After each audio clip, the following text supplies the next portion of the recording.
Welcome to another episode of Wisdom and Hustle, the two ingredients to business success. I'm sitting down with seasoned owners and founders to talk about their journey and what it takes to stay in the hustle. I have the pleasure of sitting down with Rhonda Lewis of the Rhonda Lewis lending team at Movement Mortgage.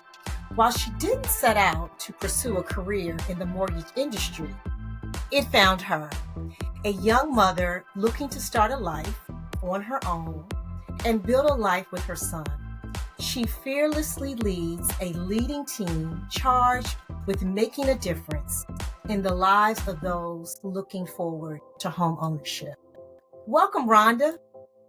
Thank you. I'm so glad to be here. I'm so excited to have you on Wisdom and Hustle. Yes. And so I love having these conversations, Rhonda, because it really helps people really kind of really understand what it takes and that this is not an overnight success for most folks. And so I just love telling these stories and I'm interested in yours. So, you stumbled into this, as you would say, Absolutely, as a young mother. Yeah. And it found you. So talk about like how that all happened. Sure. So first, again, thank you so much for having me. I love this platform. I love the resource that you are being to other women. And so congratulations on that. So yes, I was a young single mother. Really wasn't all that young, in my early 30s. And I was living at home with my parents, raising my son, really working a minimum wage job that was kind of leading nowhere, but it was a gateway into where I am now. And I stumbled on the mortgage business just as I feel like most people who got into the mortgage business during that time and really up until recently kind of stumbled in the mortgage business. Nobody really knows a lot about this industry. So you don't hear young people saying, oh, yes, when I grow up, I want to be a mortgage loan professional. It just is something that just kind of happens. And I'm glad to be here today because I appreciate the opportunity to talk about this career and this industry as a way for more people to be able to get in and be able to make a difference in the lives of others, just like I have for the last 29 years. Absolutely. And so you say that it found you. Like, how did that happen? Yeah.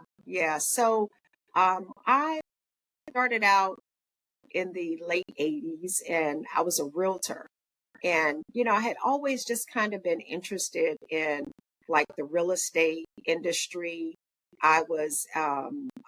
Did not finish college. I went to college for 2 years. I did not finish. And, I found myself just kind of lost. And I was interested in the real estate industry. And so I became a realtor. And I quickly learned that that was not for me, that, just was not very good at that. And the way things were done then were so different than how they're done now. But I've always loved math. And so the math portion of that real estate industry, which was the loan, I was very interested in that. And so at that time, I tried to get into the mortgage industry, but I couldn't. There was no one was willing to give me a chance. And so I went to work for a nonprofit housing agency, and I was a mortgage loan counselor. And I worked there for 2.5 years, and I was able to learn more about the mortgage industry, about really not even so much about the mortgage industry. I was really learning how to do mortgage loans and just what that entailed.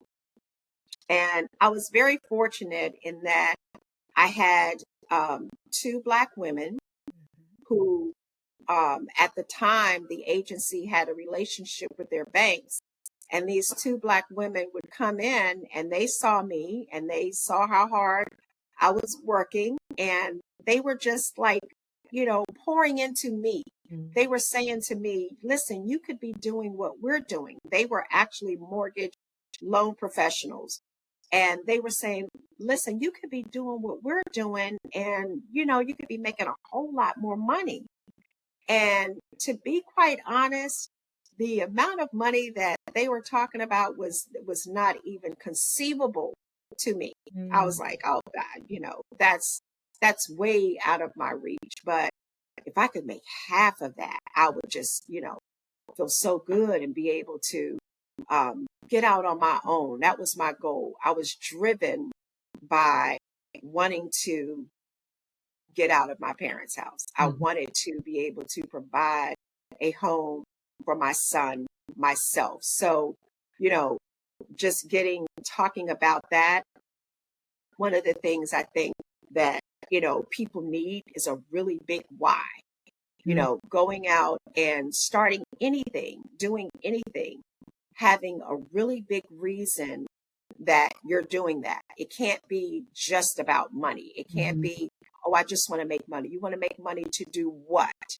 And Mhm. then to do what? And to do what? Because then when it all boils down, yes, I wanted to make more money so that I could provide a home for me and my son so that we could live a stable life. And so it all came down to me wanting to me having a really strong desire to create stability in me and my son's life. And so that's what kind of drove me. And these women poured into me. They kept talking to me. They kept coming into the office like saying, you could really be doing this. And then I started to believe it. I started to buy into it. To see it. I was like, wow, I probably can. Yeah. And so that's kind of what started my motion trying to get into the mortgage industry. And then even with the experience that I had, guess what? Still no one would hire me. I couldn't find anyone to take me in and hire me and bring me on board as a loan officer. And it was another Black woman Mm. who owned her own mortgage company. This is back in 1995, who I was introduced to her by a realtor that I knew. And she and I talked and she said, yes, I'll bring you on. I'll bring you on and, help you to learn the business. And it was then that kind of just catapulted my business and really changed my whole life and the life of my son. I love that story, Rhonda. And so Yeah. it was somebody believing in you. That's it. It Just was somebody believing in me and seeing things in me that at that time I didn't even see in myself. say that.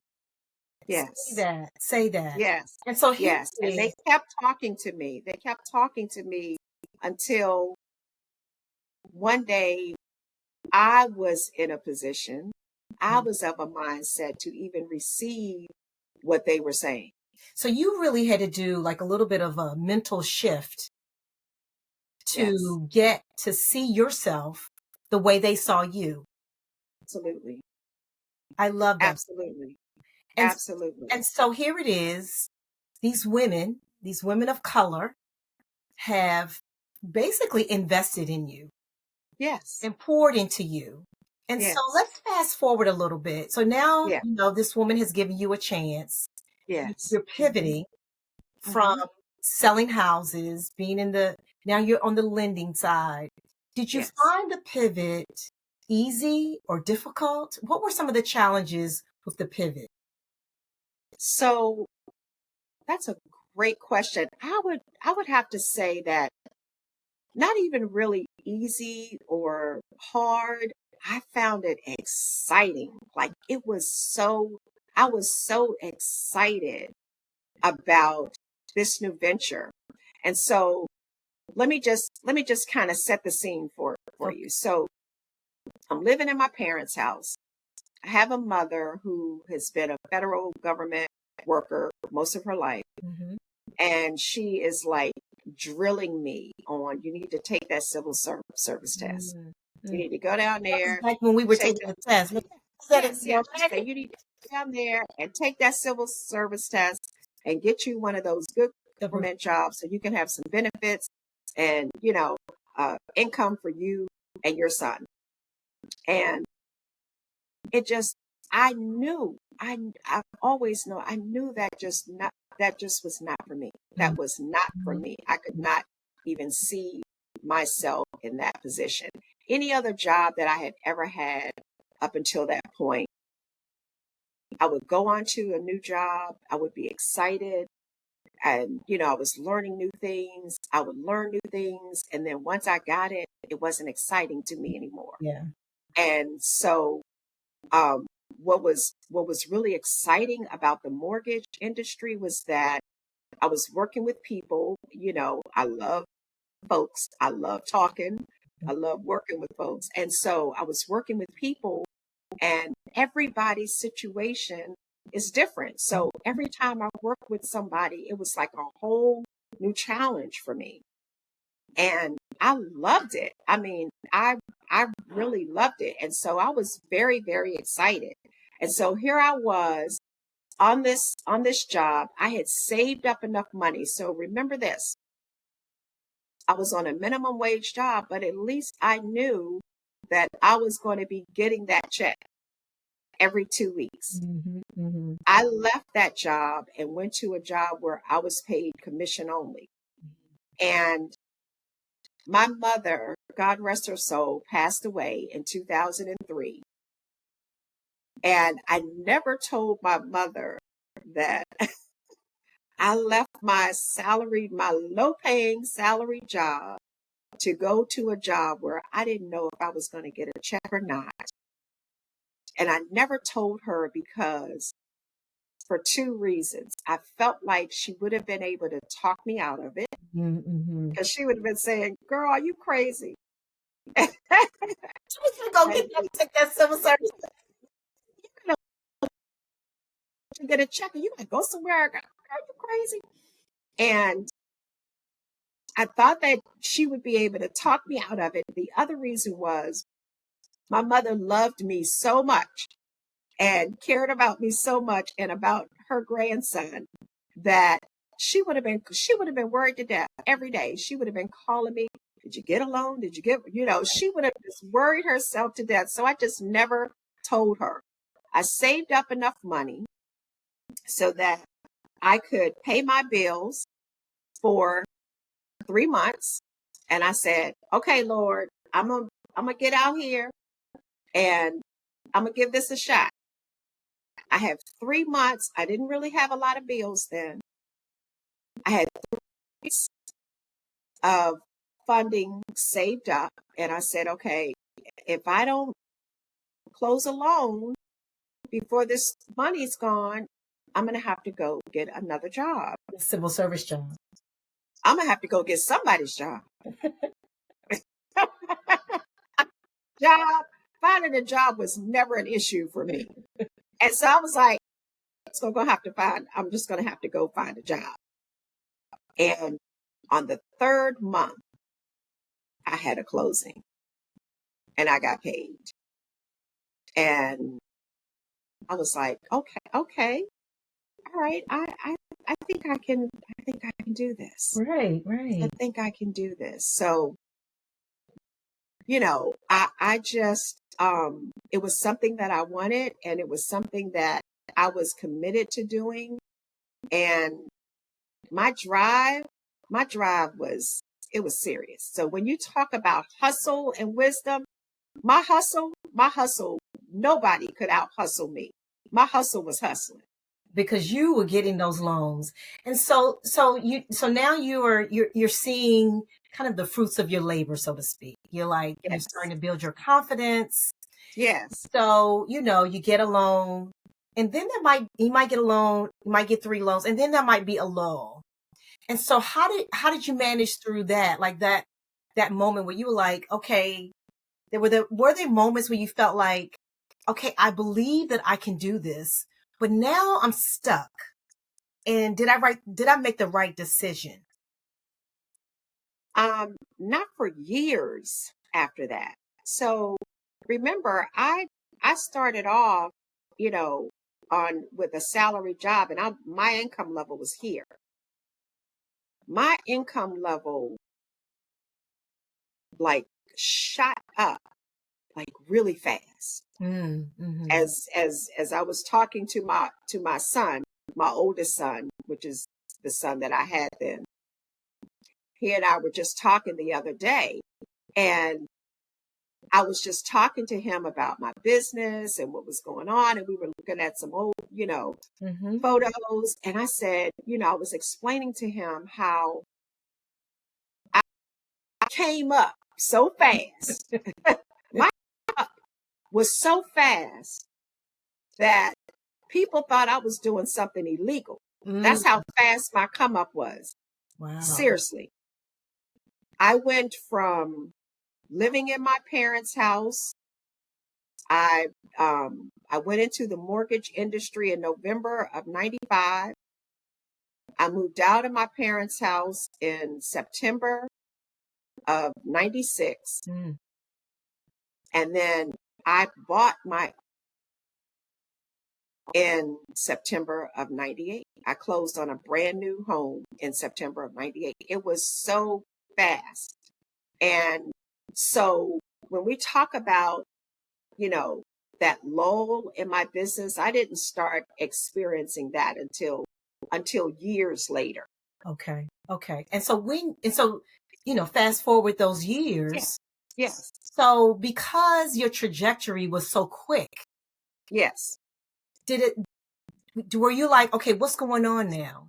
What's I was happening yeah, when I it was like, what? I was like, these people are paying me this much money but I'm to do thinking this? about but Rhonda, I'm Yeah. thinking about like, okay, so you're on this trajectory, you're doing well, you purchased Yes. a home, you're seeing the most money that you've seen, and all of Ever. a sudden Mhm. there's the law happening. And did you say, is it something I'm doing? Is what's going on in the marketplace? Like what's So like I said, so I got into the business in 95.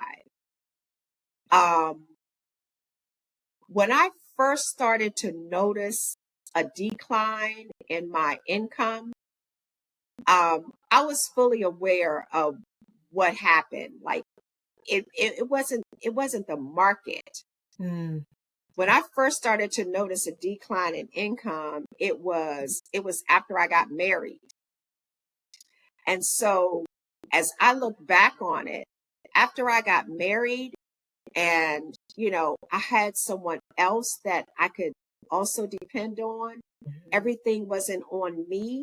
mm-hmm. I think my hustle Yes. wasn't as strong. Okay. Yeah, I could let up and I probably needed to. That wasn't a bad thing. Um, yes. And so, um, I got into a point of complacency, I think, with my life and then also with my business. And I was just kind of on like cruise control. I didn't need to put the pedal to the metal every day. And so I kind of, backed up a little bit.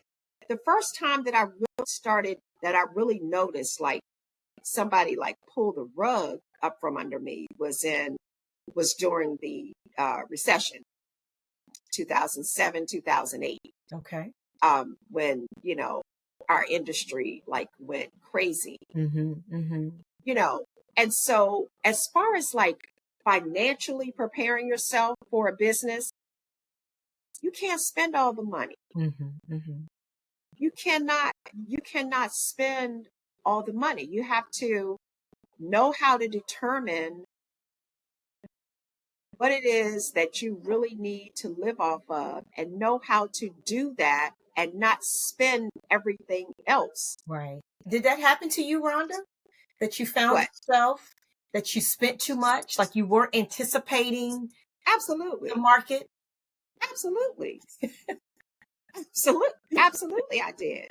And to be totally honest, it's still a struggle Okay. for me.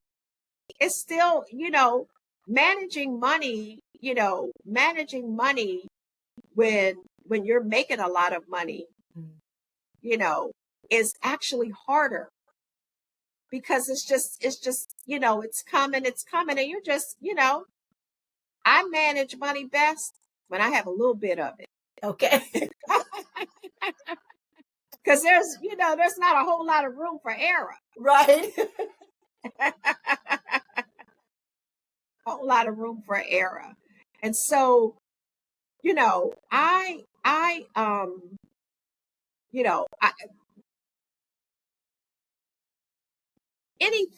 nothing that we do is guaranteed, especially when we talk about income. And we're seeing that really clearly now. Even the most stable of the stablest jobs that you could ever have in jeopardy, and have left people with a sense of, instability and lack of confidence in their future income. And so being in business, that was one of the things that I had to learn about being in business. Is part of that is that, number one, being in business and the way that I'm paid has its, benefits. And then, it has its faults. And so what people don't understand is that most people who are in business or running a business are considered self-employed. Okay. Yeah. When we think of most realtors, I'll say, because they're in the same industry that I'm in, or we think of other business owners, they're self-employed. So all the money that they make comes to them. They have to divvy that money out for their expenses. Okay, the expenses of running that business. They have to set aside money to pay taxes. They have to also set aside money for life insurance, health insurance, and those kinds of things. Being in the mortgage industry kind of gives you like the best of both worlds, because you have the freedom to manage your own schedule, because that's what most people like about being in business. They say, oh, I can come and go as I please. I can take off whenever I want, and all of that looks really good, right? And it sounds really good. So being in business in the mortgage industry, you're working for a company. So I've always worked for a company. I've never owned my own mortgage company. I've always worked for a company. So I've always been an employee, but I'm an employee who's paid commission only. So I only eat what I kill, so to speak. Okay. And so if I don't have any closings in a month, then there's no money. Right. And that's possible. I think that in my 29 and a half years, I can't think of 1 month where I've ever not closed one loan. So you are really hustling, Rhonda. Praise God. Listen, my hustle ebbs and flows. Okay. And I think that that's human. Sometimes, we work harder than other times. Sometimes we get a really, really strong why that makes us kick it up into another gear. And that's kind of what happened to me. Okay. And it's kind of is what's happening to me again right now after being in this industry for almost 30 years. And so, as our business ebbs and flows, it's because our hustle ebbs and flows. Because here's the thing. Market conditions are going to be market conditions. There's nobody's calling Rhonda saying, hey, what should we do with rates? What should we do with housing prices? Right. So those things are always going to be things that are going to change that I can't do anything about. The only thing that I can control is Rhonda and how I work given whatever those certain market conditions are.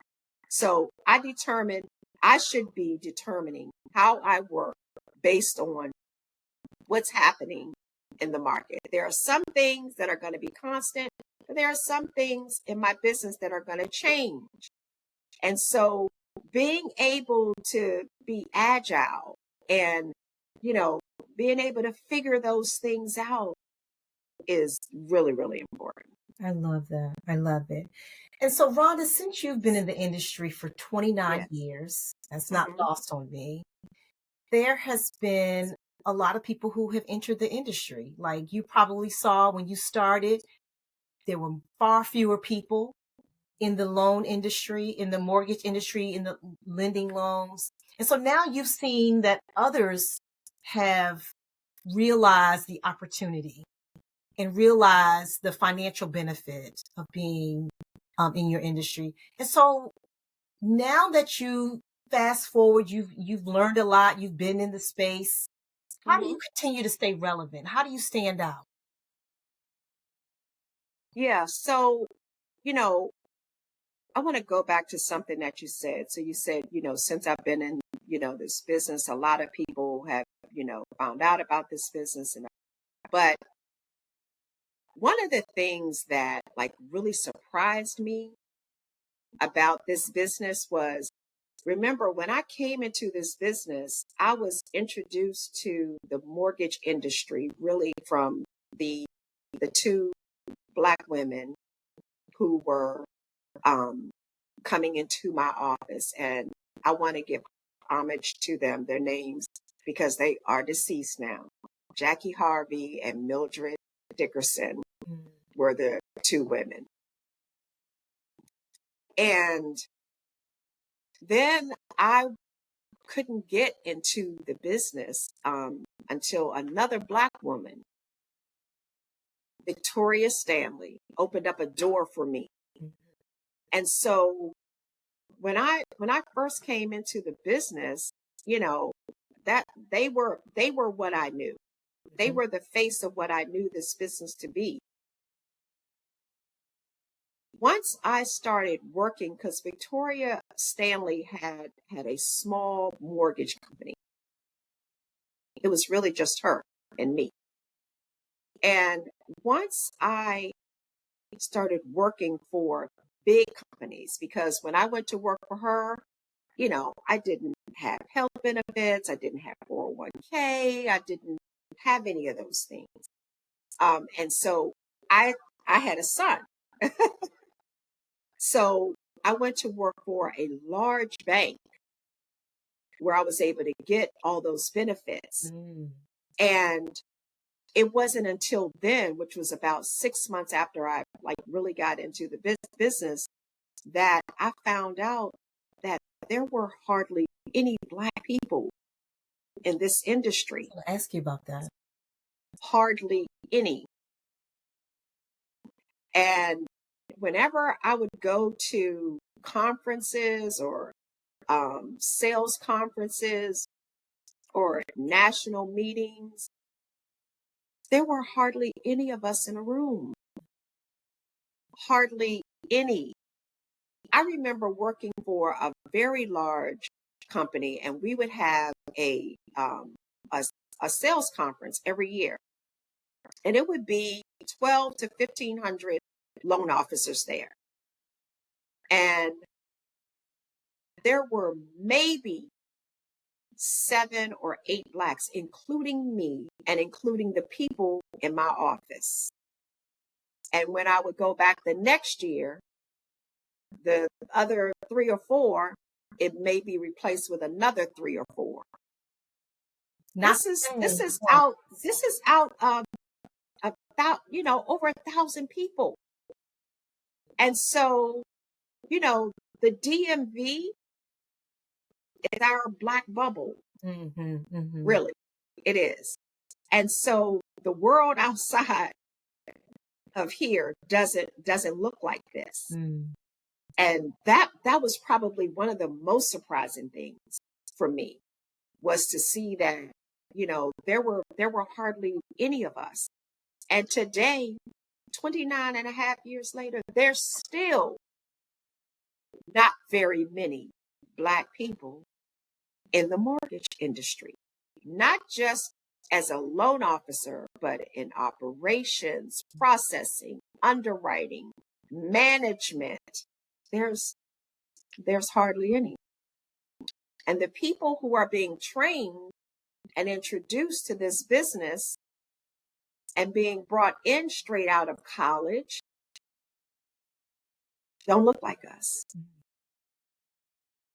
So this industry is still not, because you would think that over time there would be some progress, particularly with, the women that introduced this to you, that there would be more, would be more of yous sharing the word, getting on the bullhorn to say this is an industry that we could do well. And it sounds like that still is not happening. We're still not choosing, outside of real estate, selling homes, we're not choosing this industry as an opportunity for a career. Because we don't know, Mm. because no one is telling us. I see the mortgage industry. Now remember, this is someone who got into this business, no college degree. No college degree needed. Even still today, no college degree needed. Okay? Who got into this business and was able to make a very good living. Mm-hmm. And I I never saw like other people like us come in. Mm-hmm.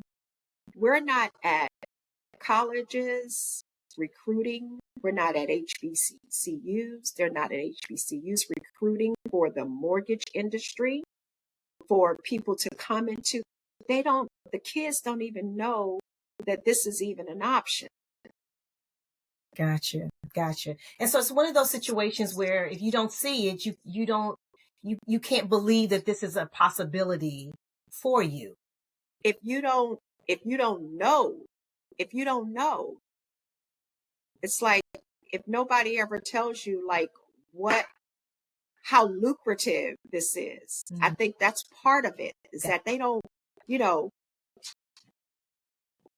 want us to know how lucrative it is. Yes, Okay. that's really what it's about. It's about the green dollar, and Yes. it's about Yes.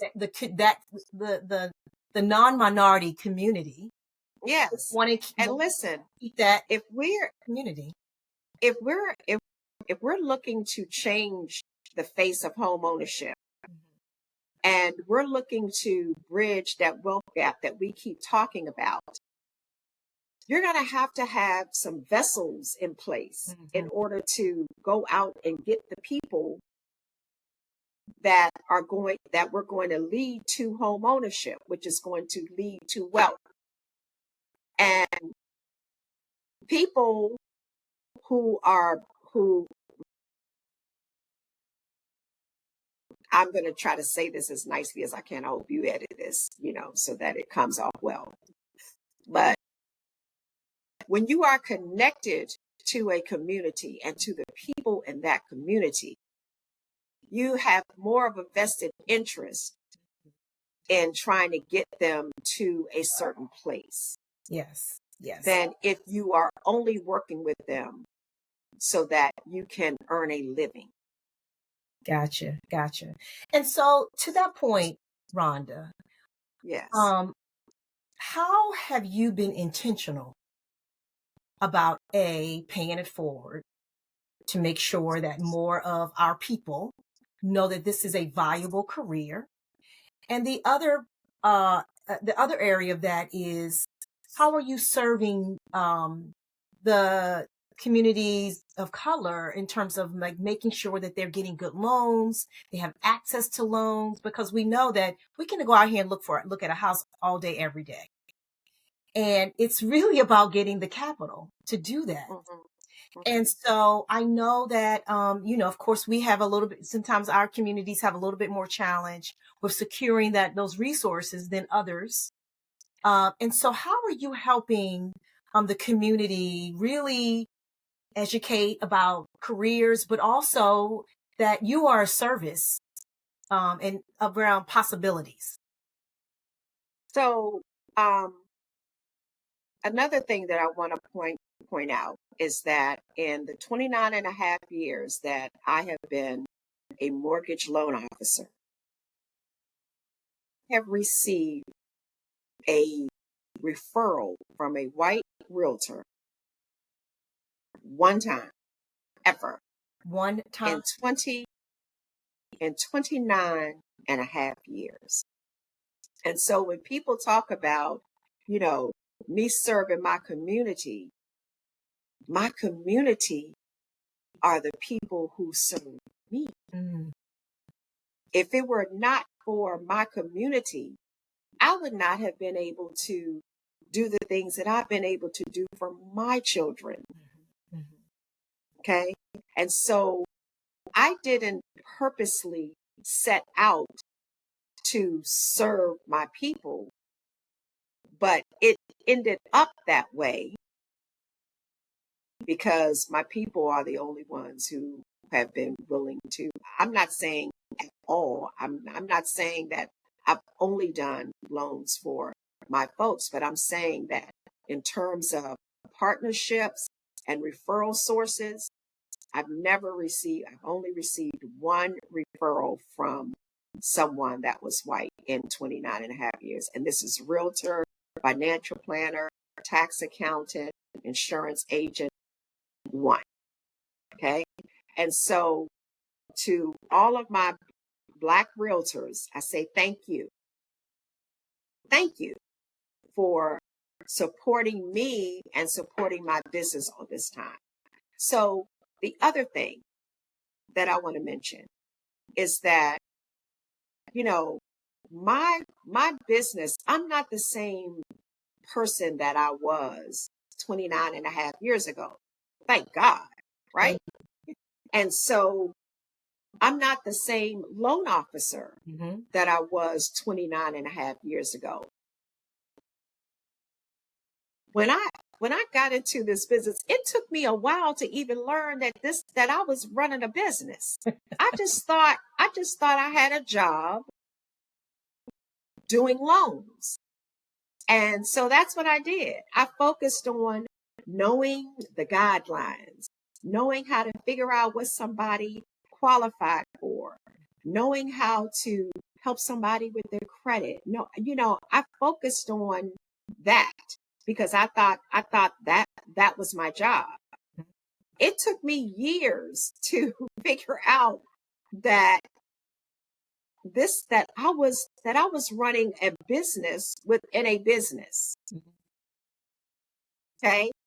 And when I figured that out, I had to figure out how to determine my role, the best use of me and my skills and my role in this Rhonda Lewis team business. Okay. And just, setting up and doing the loan and structuring loan was not the best use of me. And so one of the things that you talked about was, hey, how do you stay relevant? Really think about staying relevant. What I think about every day when I wake up in the morning, I think about the fact that there are people out there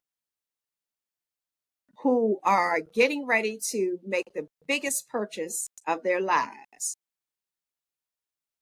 who are going to end up or who are possibly going to end up working with someone who is not really concerned about them making the best decision and choosing the best mortgage product that's going to help them meet their goals.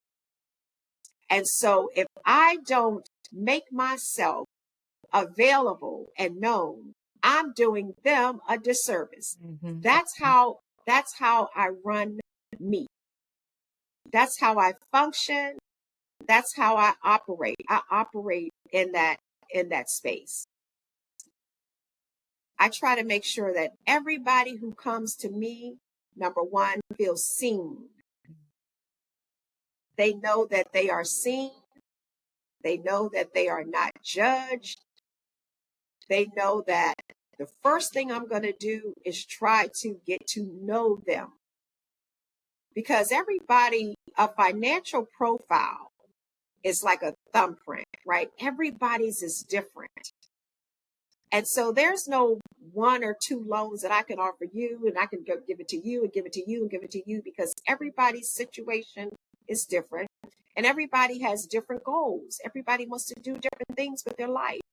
And so I don't really think about staying relevant. I think about making sure that I am servicing everybody that comes in touch with me. I see everybody who comes to me, they're coming to me for help.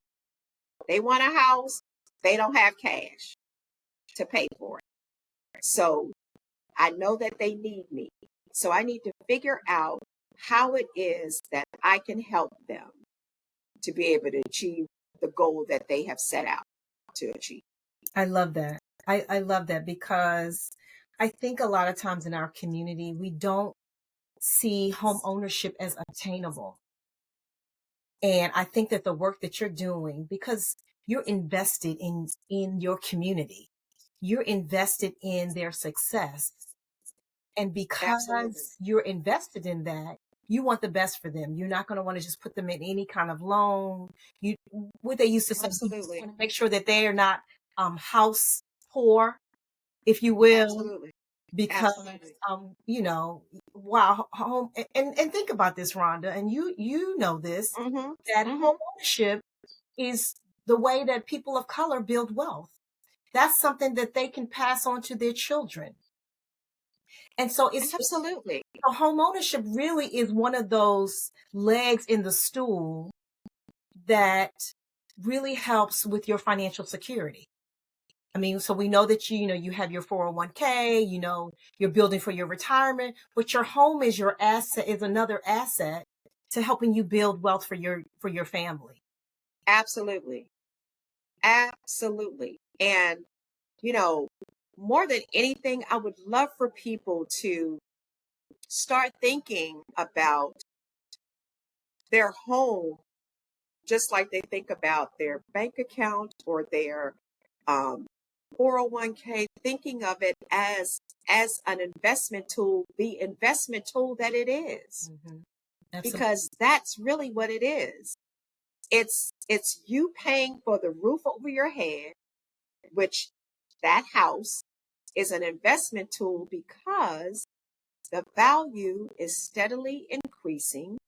And as the value increases, that equals equity. Equity is money.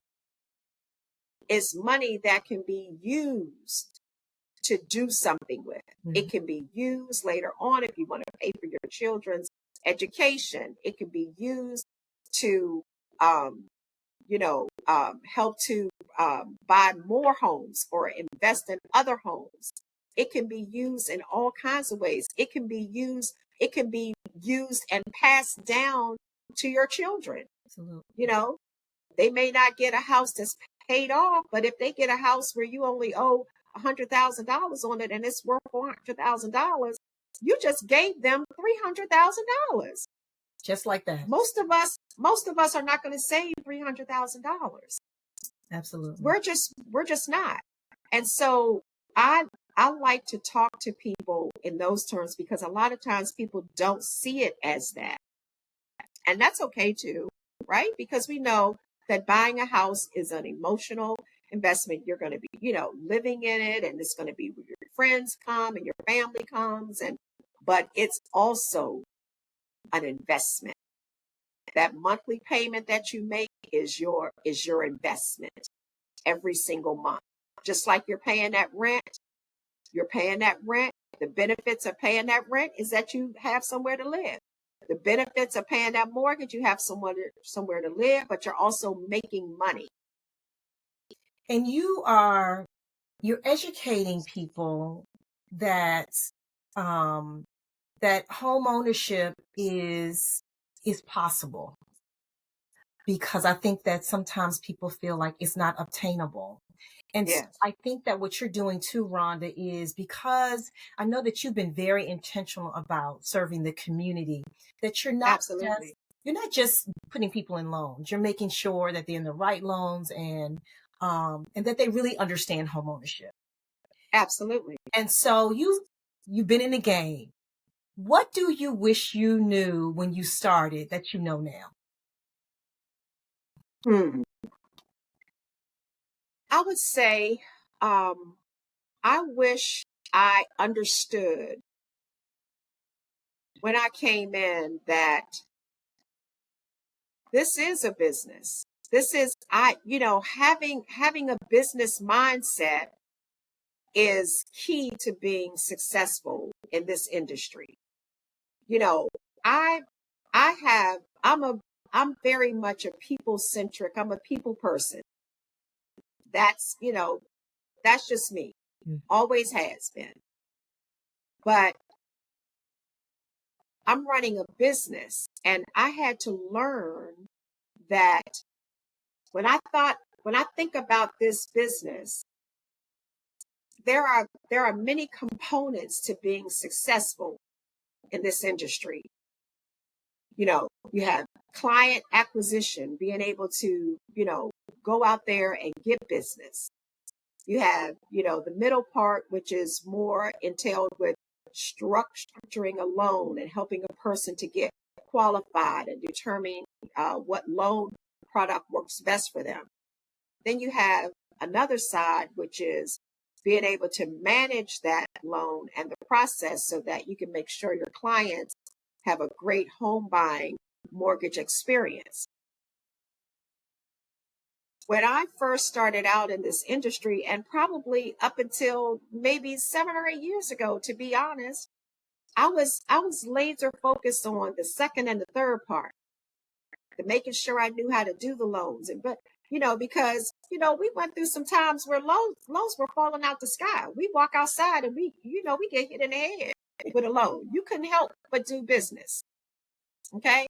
And so my focus was on managing that business. So, I was making sure that, things were getting done, things were moving. And because this part over here was just automatic, well, that automatic part stopped happening. Okay. Market conditions, things happen. And so, me knowing now that the biggest part of my business, the biggest part of me being successful in my business is my ability to acquire clients.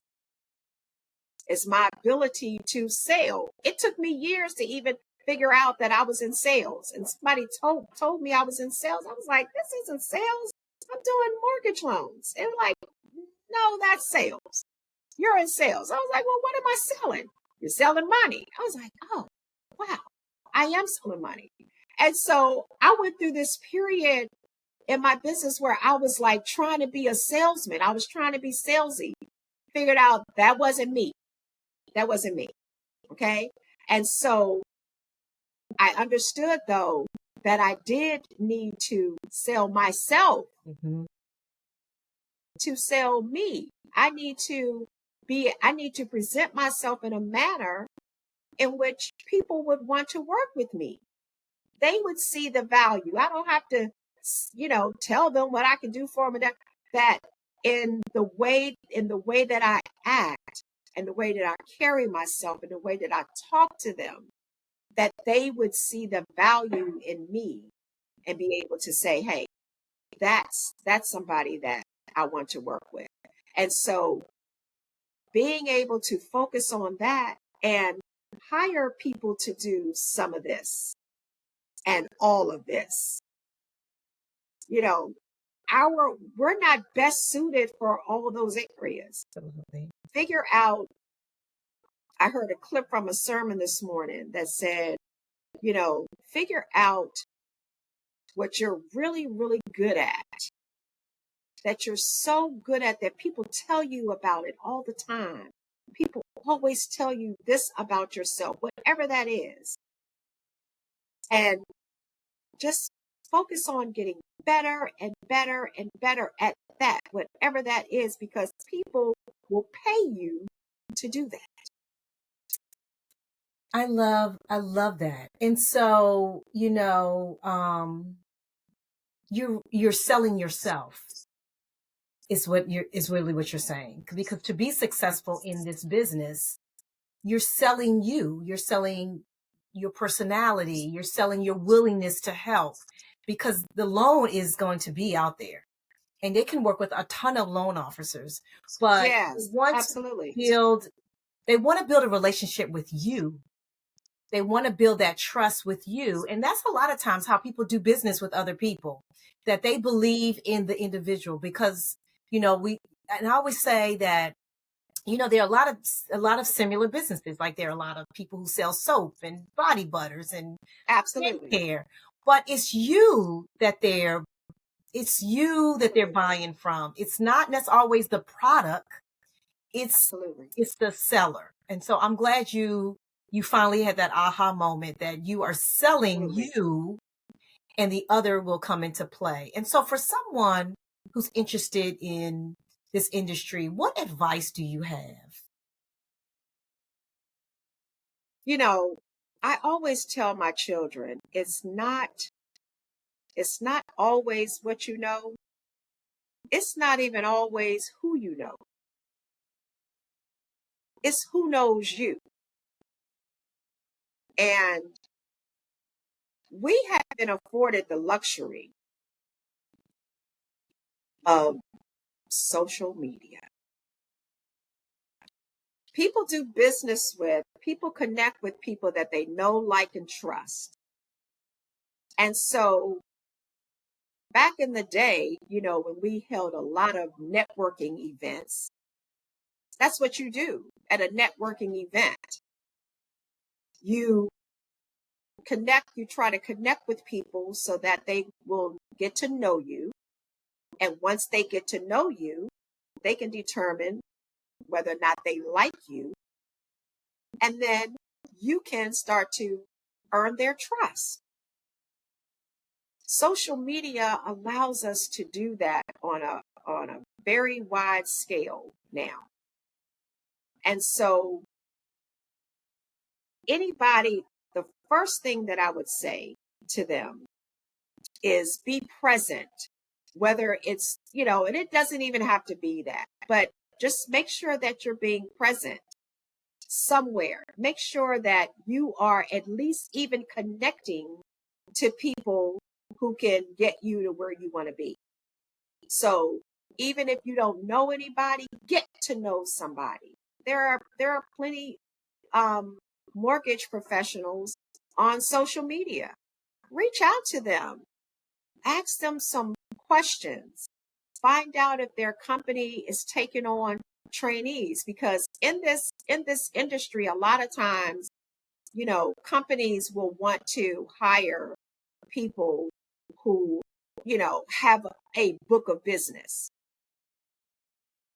But you have a lot of companies that will also take on people and train them. Okay? And so being able to get connected with companies or someone who's willing to do that, I think is important. Get yourself out there. You're not going to, it's just like dating. You're not going to find the man or the woman of your dreams if you're sitting at home, on your video games. Nobody's going to come knocking on your door. So just putting yourself out there, you know, um, when we think about running a business and people think about owning a business, I think, a lot of people are attracted to what they call the unlimited income. I can make as much money as I want. I can go to work when I want. You people who run a business, a successful business, will tell you, I work all the time. I probably work more than people who are, on a salary job. And everybody's not cut out to be in business. They just aren't. Yeah, it's not for the weak at heart, right? They they just aren't. The biggest thing that you can do for yourself if you're thinking about running a business is just think about you and how you live. How disciplined are you? My day is my day is very timed out. Okay. My day starts the same time every day. It starts at the same time. I'm at my desk, dressed as if I'm going into the office, even though I'm now working at home. Most of the time, I'm at home. But what are your disciplines? What are your habits? Do the habits that you have right now lead to success? And if they don't, you need to start changing them. Are you disciplined enough to be able to work, just continuously work and build on something? You know, a lot of people now, they want things to happen fast. They want they want things to happen fast. So remember, I said yeah, my was fast. My come up was fast from the time that I got into the business. But what about all those years that I was working to get into the business? Yeah. And once I got in, I started working immediately. And guess how long it took me to get paid? 3 months. It took 3 months. Even right now, I know that the work that I do right now will lead to income in 60 to 90 days, sometimes 120 days. And so, Okay. Ron, do people need to have a passion around this? If their desire to pursue a career in this? So, what I have always said is about this business, like, during this phase of my life, I, I love what I do. And most of my 29 and a half years, I've loved doing this. I went through some periods where we fell out of love. We was, getting ready to get a divorce, right? But I don't think that this is just the world according to Rhonda. Uh-huh. Think that you can do this to the level that it needs to be done without really having a passion for this work and a passion for people. Because, people are wishy-washy. People can be mean. People can be rude. People mask fear. They're fearful. They mask fear in all kinds of ways. And so if you don't have a heart for people, I don't think this is the industry for you. So, Rhonda, this has been such an amazing conversation. I don't know if my audience learned anything, but I absolutely learned a lot So glad. about you, about the lending industry. I think most of us just know about selling houses, and we Yes. know that we need to get a loan, and Yes. we know that we call a company and they help us get a loan for the house that we desire, but Sure. never really behind the scenes. And that Yeah. is, so I thank you for that. And so what I want to know from you is, Yes. like, what's next? What's next for the Rhonda Lewis lending team, and how can we find you? So what's next? So let me just tell you that I am so not done, honey. The best is yet to come. Have put things in another gear. I turned 60 in August. So I know we talked about the fact that I didn't finish school. I went back to school. Actually, my first day of school was on my 60th birthday. So I am now a college student, and I have my last child is going to be going to college in the fall. And I'm I'm in a really good place. I'm in a really good place in terms of mindset and just how I, am looking to position myself so that I can be of service to many. So I recently rejoined on a group, a trade organization. It's called NAREB, National Real Estate Brokers. I'm sorry, National Association of Real Estate Brokers. And it's a Black real estate trade organization that was formed because years ago, realtor, the word realtor is a registered trademark. And Black people could not be realtors. And so they called themselves realtists, and they formed this trade group. And so we are on a mission to make sure that we empower and educate Black people so that we can create more home ownership opportunities for them. So I'm constantly looking for ways to make myself a vessel for those who are looking to create home ownership. And I'm excited about that. I'm excited about being at a place in my business where I do know my worth.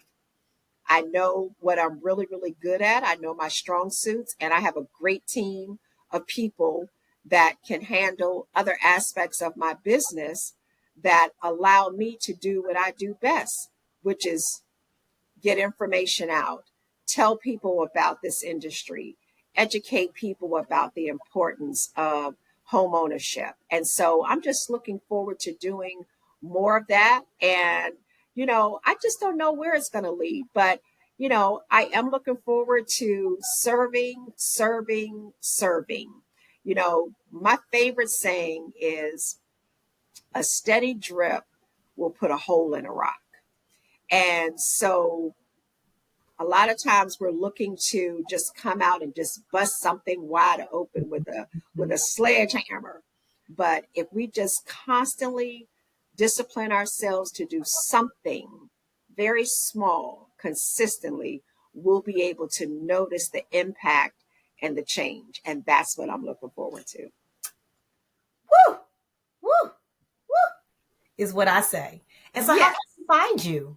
So I'm on Instagram, Rhonda Lewis 2225.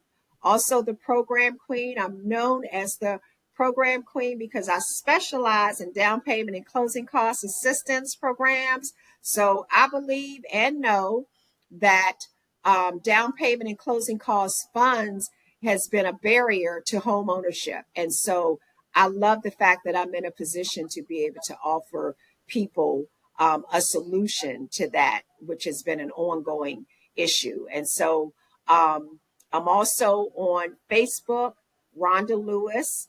I can be reached by email at rhonda.lewis@movement.com.